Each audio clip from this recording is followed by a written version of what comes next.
다 같이 신앙 고백 드리겠습니다.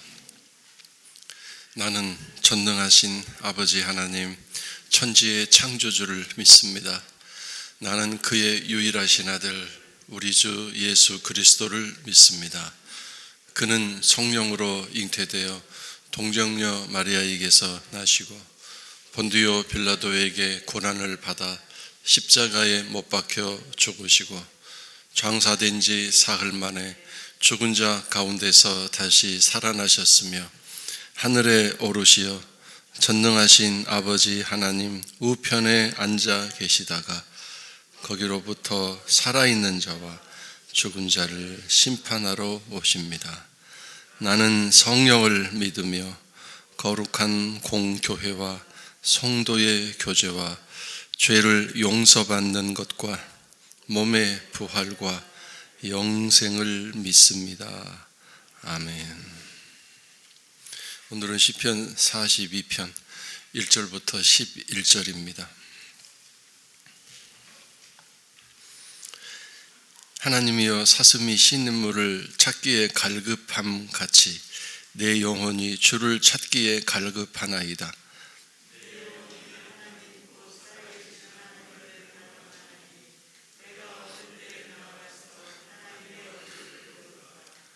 사람들이 종일 내게 하는 말이 네 하나님이 어디 있느뇨 하오니 내 눈물이 주야로 내 음식이 되었도다.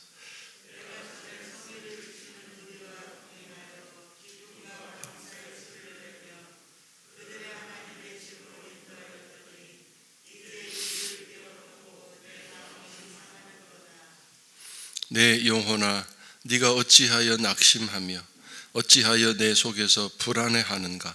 너는 하나님께 소망을 두라. 그가 나타나 도우심으로 말미암아 내가 여전히 찬송하리로다.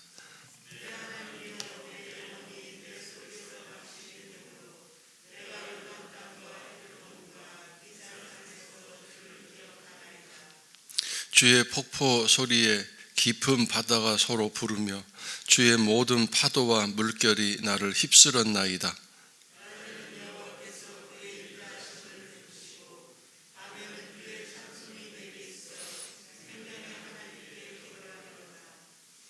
내 반석이신 하나님께 말하기를 어찌하여 나를 잊으셨나이까? 내가 어찌하여 원수의 압제로 말미암아 슬프게 다니나이까 하리로다.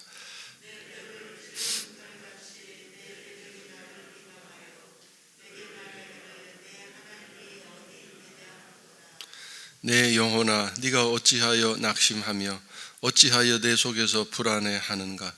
너는 하나님께 소망을 두라. 나는 그가 나타나 도우심으로 말미암아 내 하나님을 여전히 찬송하리로다.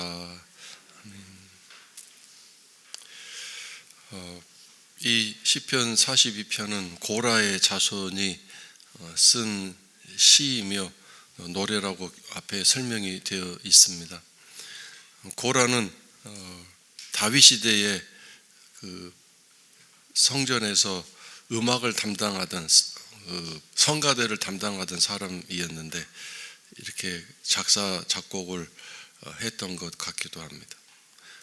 어떤 성경학자들은 이것은 다윗이 쓴 시 같은데 그 다윗이 쓴 시를 고라 자손들이 보관했다가 이렇게 노래로 만든 게 아니냐 이렇게 생각하는 사람도 있습니다. 그래서 작사는 다윗, 작곡은 고라 자손 중에 어떤 사람. 그다음에 마스길이라는 뜻은 그 교훈을 주는 어떤 글이라는 뜻입니다. 교훈을 담고 있는 교훈적 내용을 담고 있는 글이라는 뜻인데 우리가 너무도 잘 아는 말씀이 1절에 나오죠. 사슴이 씻는 물 찾는 것처럼 목이 마른 사슴이 지금 그 사슴에게는 세상 그 모든 것이 다 필요 없겠죠. 오직 좀 물 한 모금이 필요한데 그 물을 찾아 헤매고 있습니다. 갈급하다. 사슴은 원래 뜨거운 열이 많은 동물이라고 하지 않습니까? 눈이 내리면 뿔에서 열이 나서 그 눈이 다 녹지 않습니까? 열이 많은 데다가 물을 마시지 못해서 갈급해 있는, 그리고 2절에 나오는 갈망이라는 단어 같은 뜻입니다. 내 영혼이 주를 찾기에 갈급합니다. 마치 그 신냇물 찾는 사슴처럼 나는 하나님을 찾아서, 찾는다는 것은 만난다 그런 뜻인데, 내년에 우리가 신앙적으로 표어를 삼은 게 뭡니까? 하나님을 찾는 사람들입니다. 정말 마음과 뜻과 힘을 다하여 하나님을 찾아야 되겠구나. 1년간 너무 코로나로 인하여 우리의 신앙이 지금 형식적이 되거나 또는 하나님과 멀리 떨어져 있는 그런 모습이 아니었는가 뒤돌아보면서 다시 한번 신앙을 회복해야 되겠다는 마음으로 또 자세로 하나님을 찾는 사람이라는 신앙의 표어를 삼았는데, 지금 주를 찾기에 갈급해 있습니다. 주님을 만나기에, 주님이 어서 나 와서 만나 주시기도록. 육신적인 고통과 아픔, 핍박, 환난을 넘어서서 지금 영혼의 문제를 가지고, 육신의 고통과 환난은 제쳐놓고 지금 이 환난이 계속되면 심령, 내 영혼, 내 마음이 지금 죽을 것 같아서 거기에 지금 위험을 느끼고 하나님을 갈급해하고 있습니다. 내 영혼이 살아야 된다. 환난, 이 육신적인 환난과 어려움은 둘째 문제다 이거죠. 이것이 얼마나 위대한 신앙이고 대단한 신앙입니까? 우리는 어려움이 생길 때 그 어려움이 해결되어야 하나님을 믿고 찾는 신앙이 회복될 수 있다고 생각합니다. 그러나 여러분, 하나님은 우리가 어려움 당할 때, 고통 당할 때 무엇에 초점을 맞추고 당신을 향해 기도하는지를 늘 지켜보십니다. 하나님은 우리가 염려할 일, 정말 큰 염려할 일 중에 하나님께 기도하면 또 기도의 자세와 태도도 감사함이죠. 하나님 하실 일을 소망하면서.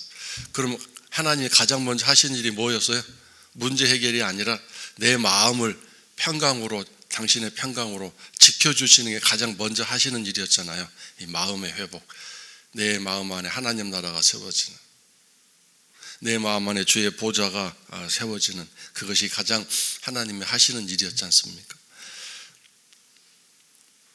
2절에 내 영혼이 하나님, 그 살아계신 하나님을 만나고 그 하나님 또 내 삶에 찾아오시기를 갈망합니다.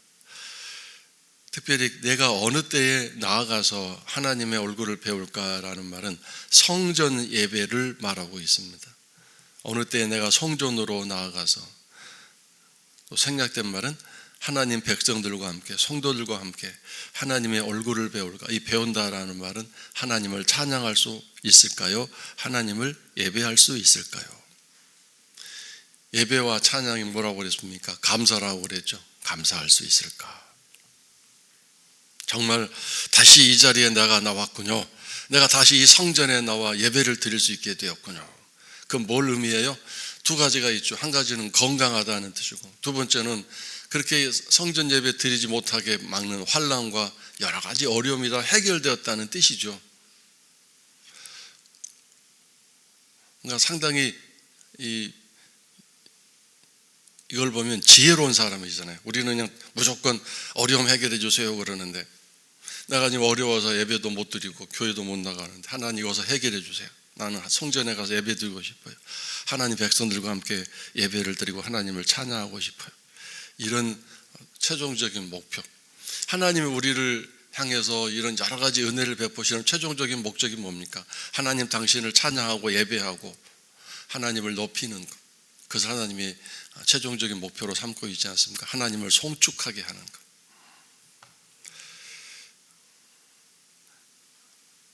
자, 이제 3절부터는 거기 당하는 어려움을 이야기하고 있습니다. 사람들이 종일 나에게 말합니다. 네가 믿는 하나님이 어디 있느냐. 즉 그렇게 수고하고 애를 쓰고 열심히 신앙생활하더니 꼴 좋다. 자, 네 하나님이 네가 옳고 맞다면 하나님이 너를 도와줘야 될 거 아니냐. 하나님이 안 도와주는 것 보니까 너 하나님이 버렸다.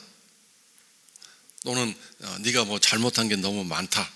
이런 신앙적인 관점에서의 비난도 있고, 또 한 가지는 비신앙적인 관점에서 하나님이 살아있다고 하더니 별 볼 일 없네, 하나님 믿을 이유가 아무것도 없네 그러면서, 하나님 믿으면 잘 된다더니 뭐야, 나보다도 형편없네 그러면서 예수 그리스도를 안 믿는, 신앙생활을 하지 않는 사람들이 평소에 열심히 신앙생활을 했던 나를 향하여 그 신앙이 아무 의미가 없고 가치가 없다고 비난하고 조롱할 때 종일 눈물이 흘러내린다.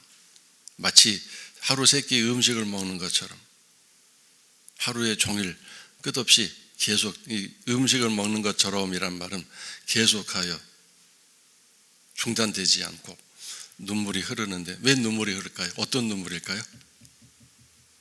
내가 좀 자존심 상해서 그러나요? 내가 좀 기분 나빠서 그러나요?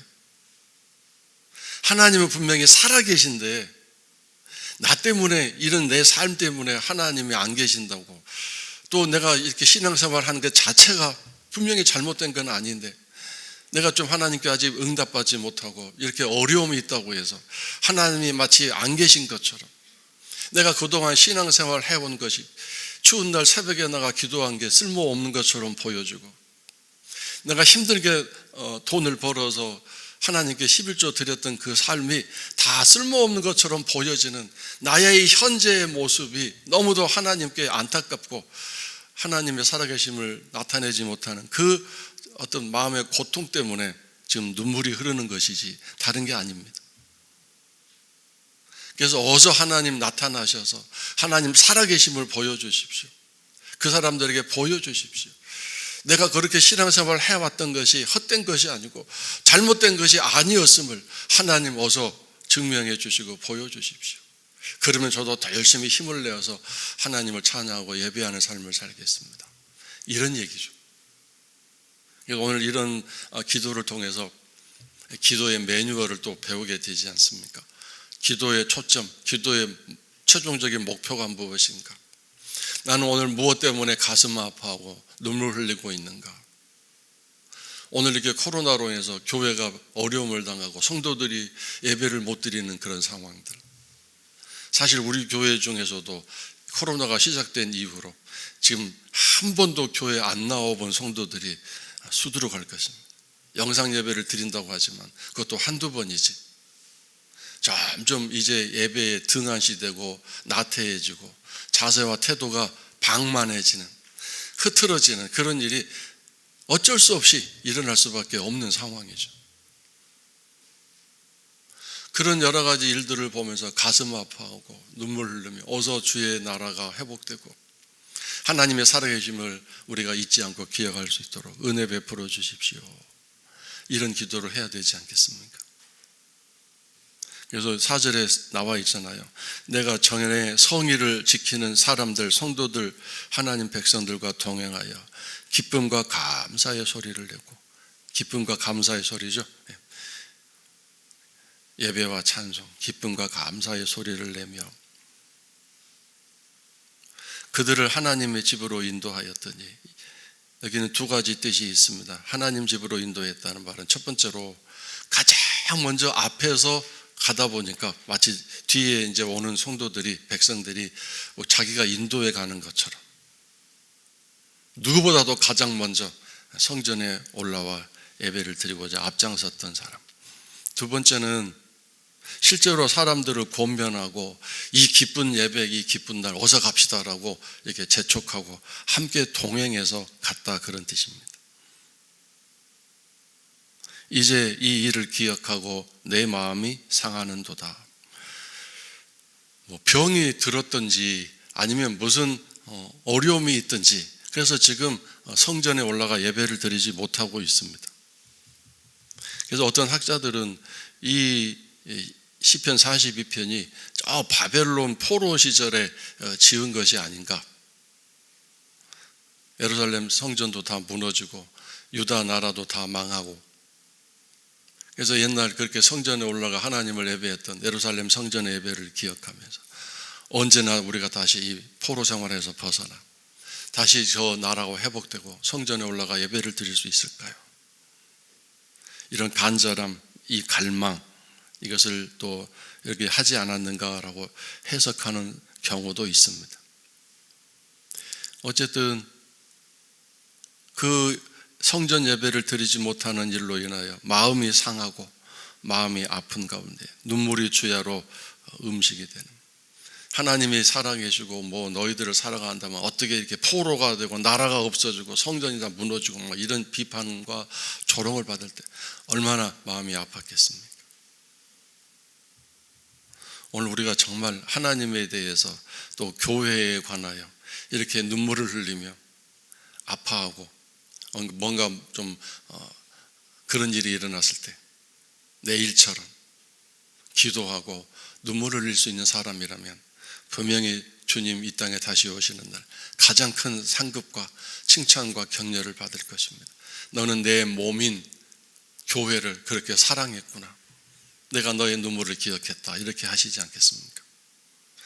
오늘도 많은 성도들이 이 교회를 사랑하시고 이 교회를 위해 쓸고 닦고 전도하고 또 사랑을 가지고 늘 관심을 갖고 늘 좋은 얘기만 하고 아름다운 얘기만 하며 우리 교회는 참 좋은 교회다라고 늘 칭찬하고 격려하는 그런 놀라운 삶을 살아갈 때, 이건 놀라운 삶이죠. 적극적으로 하나님이 분명히 기뻐하시고 분명히 커다란 상으로 보상해 주실 거라고 저는 믿습니다. 반전이 5절에 있습니다. 내 영혼아 네가 어찌하여 낙심하느냐. 어찌하여, 이 어찌하여 하라는 말은 뭐죠? 이유가 안 된다, 될 수 없다, 그런 뜻입니다.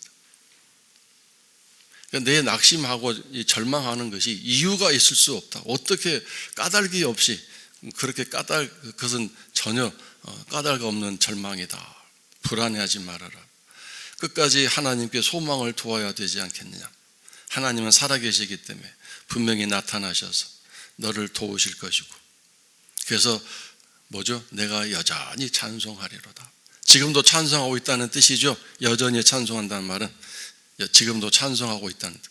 찬송한다는 말은 뭔가요? 감사합니다 라는 뜻이고, 환난 핍박이 많고 조롱이 많아도 감사합니다 하나님, 내가 낙심하고 절망할지라도 끝까지 포기하지 않게 하여 주옵소서. 그리고 반드시 하나님은 소망을 가진 사람에게 응답하셔서 소망을 가지십시오. 소망. 낙심하고 절망하지 마시고 소망을 가지십시오. 하나님께 소망을 두어라. 그래서 그 하나님은 반드시 나타나셔서 일시에 대역전극을 벌이실 것이다. 그래서 많은 사람들이 보고 놀랄 만한 하나님의 대역전극, 정말 하나님은 살아계시는구나를 삶으로 드러낼 수 있도록 하나님 일하실 것이다.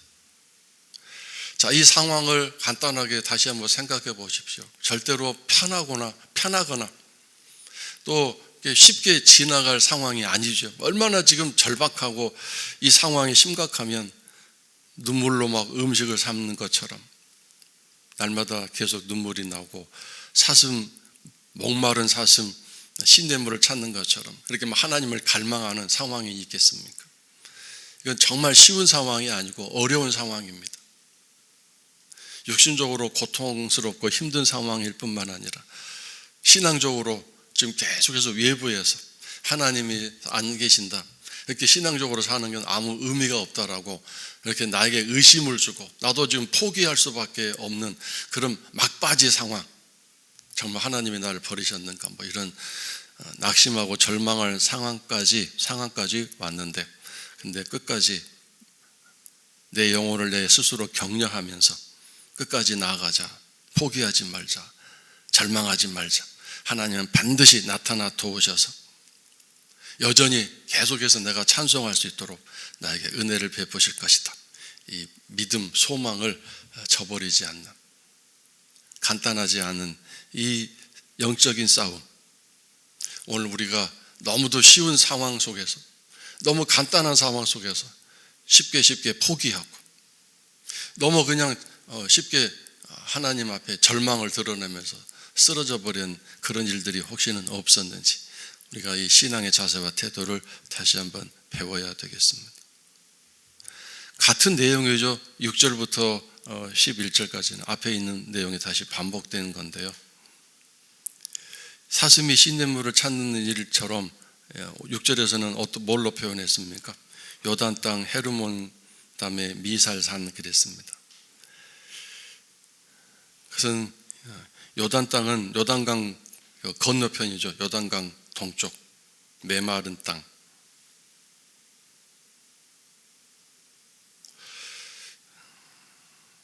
지금은 뭐 석유가 많이 나서 사우디아라비아, 이란, 이라크 좋은 돈을 많이 벌게 해주는 좋은 땅이지만 그 당시에는 석유 개발이 안 돼 있었기 때문에 그쪽은 뭐 사막 또는 메마른 땅 그런 곳이었지 않겠습니까? 요단 땅. 그러니까 이 이스라엘의 중심부를 벗어난 멀리 떨어져 있는 낯선 땅. 요단 땅은 그런 의미일 것이죠. 낯선 땅, 메마른 땅. 헤르몬은 이스라엘에서 가장 높은 산, 북쪽에 있는 산입니다. 자, 북쪽에 있는. 역시 변방에 있는 높은 산. 쫓겨나간 거죠. 중심부에 살지 못하고 저 변방으로 쫓겨나갔는데 거기서도 가장 높은 산으로 또 올라가서 살고 있는. 그다음에 미살산은 역시 북쪽에 있는 산인데 작은 언덕 같은 작은 산. 자, 이것은 낯선 땅, 그 메마른 땅으로 쫓겨나가 살고 있는 것처럼 또는 나는 저 넓은 평야에서 푸른 초원에서 살지 못하고 자 높은 사람들이 잘 올라가지도 못하는 꼭대기 같은 높은 꼭대기에 올라가서 쫓겨나가듯이 거기서 발 붙이고 살 수밖에 없는, 다른 데는 발 붙일 만한 아무런 힘이 없어서 쫓겨나간 높은 산이나 낮은 산이나 그런 곳에 사는, 즉 그것은 하나의 비유법이죠. 내 삶에, 내 인생에 이렇게 처절하다, 이렇게 고통스럽다, 이렇게 어렵다, 그런 뜻입니다. 사업에 실패해서 집 다 넘겨주고 지하 단칸방에 사는 것을 절망했더니 이제는 그것조차도 없어서 몸 하나 간신히 누일 수밖에 없는 고시원이나 그런 1인용 숙박소에서 매일매일 이렇게 날마다 숙박비를 내며 살 수밖에 없는 그런 처절한 삶, 한번 생각해 보시면 알 수 있을 것입니다. 그런 가운데에서, 그런 처절한 상황 속에서 뭐 합니까? 주님을 기억합니다. 주님을 잊지 않고 있습니다. 그런 뜻이죠. 그 다음에 주의 폭포 소리, 깊은 바다가 서로 부르고 주의 모든 파도와 물결이 나를 휩쓸고 있습니다. 참 이 사람이 대단한 게 폭포, 바다, 깊은 바다, 파도, 물결, 이것은 다 고난과 고통을 의미합니다. 환난과 어려움을 의미합니다. 그런데 이것이 주님의 파도, 주님의 바다, 주님의 폭포, 이렇게 얘기하고 있죠. 주님, 이게 뭐죠? 하나님 관리하시고 하나님이 다 주관하신다. 하나님 손에 벗어나 있지 않다 이거죠. 그러므로 이 환난과 고통이 있을지라도 하나님이 다 보고 계시고 하나님이 다 알고 계신다, 그 뜻입니다. 그런 가운데에서 낮에는 여호와께서 그 인자하심을 베푸시고 밤에는 그의 찬송이 내게 있도다. 이런 환난과 고통이 막 폭포처럼, 파도 물결처럼, 폭포 소리가 얼마나 시끄럽습니까? 막 그런 환난이 막 우렁, 막 탱크 소리처럼 밀려오는 가운데도 너 끝났다, 너 절망적이다, 너 이상 희망이 없다, 막 그런 절망적인 소리가 막 밀려오는데도 낮에는 어떻게 그걸 버텨요? 인자하심으로. 그 인자하심을 통해서 버틸 수 있는 그런 삶을 좀 살고 있다. 하나님의 인자하심. 주님이 안 계셨으면 나는 이미 죽었다 이거죠. 그런 가운데서 하루를 버티게 하시고 밤에는 또 드러누워 어두운 가운데서도, 어두움 속에서 하나님을 찬양하는 노래가 끝이지 않습니다. 하나님을 찬양합니다. 하나님 오늘 하루도 버텼습니다. 하나님 도우심과 인자하심으로 버텼습니다. 하나님 감사합니다. 밤중에 찬송을 하고, 그래서 또 뭐 하죠? 찬송도 하고 나의 생명의 주관한 자이신 하나님께 기도한다 이거죠. 기도한다. 밤에 잠이 안 오니까 일어나서 쓸데없는 생각하고 멀뚱멀뚱 뜨면서 내 인생에 왜 이런가 하고 그런 생각하지 않은 게 아니라 일어나서 잠이 안 오면 찬송하고 기도한다. 그래서 마음이 어떤 때는 참 고통스러워서 불평 비슷한, 그런 한탄 비슷한 얘기를 기도하는 가운데 9절에서 하죠. 어찌하여 나를 잊으셨습니까? 어째서 나를 원수의 앞조로 마마 슬프게 다니게 하십니까? 내 뼈를 찌르는 칼같이 내 대적이 나를 비방합니다. 그 말들이 나를 막 가슴을 찌르고 내 심장을 찌릅니다. 그들은 말을 해도 왜 그렇게 날카로운 말을 하는지, 하나님, 비수 같은 말들을 하고 그 말이 내게 들려올 때 내가 너무 고통스럽습니다. 살을 찌르는 것도 아니고 뼈를 찌른다. 이 뼈를 손댈 때 이게 얼마나 아프겠습니까? 제가 이 발가락 수술을 받아봐서 아는데, 이 뼈를 깎는다, 뼈를 손댄다는 게 엄청난 고통입니다. 살을 찌르고 쪼개는 것도 아픔이지만 이 멀쩡한 뼈를 칼로 깎는다, 절단한다, 이건 엄청난 통증이, 아픔이 있는 것을 경험했습니다. 그래서 정말 이를 악물고 열심히 살아야 되겠다고 할 때 뼈를 깎는 아픔을 가지고 막 그런 말 많이 하잖아요. 살아오는 각오로 뭐. 얼마나 칼 같은 날카로운 말들이 뼈를 찌르는 것처럼 그런 비방의 소리가 들려옵니다. 가장 가슴 아프게 하는 말이 앞에 있는 것처럼 네 하나님이 어디 있느냐. 네 신앙이 다 쓸모없고 네가 지금 버티고 있는 것도 다 쓸모없다 이거죠. 참아봐라, 한번 견뎌봐라, 하나님이 오시나. 그럴 때 정말 기가 막히겠죠. 나도 정말 그만둬버릴까? 정말 하나님 나 버리셨습니까? 심지어 어떤 생각 속으로 정말 하나님이 안 계시나 뭐 이런 생각까지 올 수 있는 그런 위험한 상황이죠. 너의 하나님이 어디 있느냐. 나도 저 세상 사람들처럼 그런 방법을 써볼까? 내가 이제 더 이상 참을 수 없구나. 맞대항해서 한번 너 죽고 나 죽고 한번 해볼까? 나 이상 이제 2판 4판인데 내가 더 이상 잃을 것도 없는데 막 이런 얘기죠. 그러니까 이 이야기가 포함되고 있는 게 뭡니까? 이대로 내 인생 끝내버릴까? 여기서 반발 조금만 나가도 이제 죽음 직전 아닙니까? 이 상황이 지금. 그러나 다시 자기 스스로를 격려합니다. 11절이죠. 내 영혼아 낙심하지 말아라. 네가 지금 낙심할 이유가 아무것도 없다. 어찌하여 낙심하느냐? 네가 지금 불안해할 이유가 아무것도 없다. 왜 불안해하느냐? 하나님은 살아계신다. 끝까지 하나님께 소망을 두어라. 돈이나 건강이나 다른 것에 소망 두지 말고 하나님께 소망을 두어라. 하나님께 소망. 분명히 하나님은 나타나 나를 도우셔서 나를 여전히 찬송하게 하실 것이다. 그래서 뭐죠? 나는 여전히 찬송할 뿐입니다. 나는 찬송합니다. 찬송할 뿐입니다. 나는 감사합니다. 감사할 뿐입니다. 이런 삶을 산다는 거죠. 그래서 오늘 이 말씀을 늘 기억하시면서 하나님은 내가 하나님께 소망을 둘 때 반드시 나타나셔서 도우셔서 가장 중요한 것은 내가 여전히 찬송할 수 있도록 내 마음, 내 심령을 지켜주시고 인도해 주실 것입니다. 비록 삶이 단번에 나아지고 단번에 문제 해결은 안 되겠죠. 그러나 그 어렵고 힘든 가운데서도 하나님을 찬송할 수 있는 믿음을 지킨다는 것, 얼마나 큰 은혜인가 생각하시면서 오늘도 힘들고 어려운 상황이지만 이 찬송을 부르면서 기도하시면서 오늘 하루도 잘 견디시고 또 걸어 나가시기를 주의 이름으로 축원합니다. 주기도문 드리겠습니다. 하늘에 계신 우리 아버지, 아버지의 이름을 거룩하게 하시며 아버지의 나라가 오게 하시며 아버지의 뜻이 하늘에서와 같이 땅에서도 이루어지게 하소서.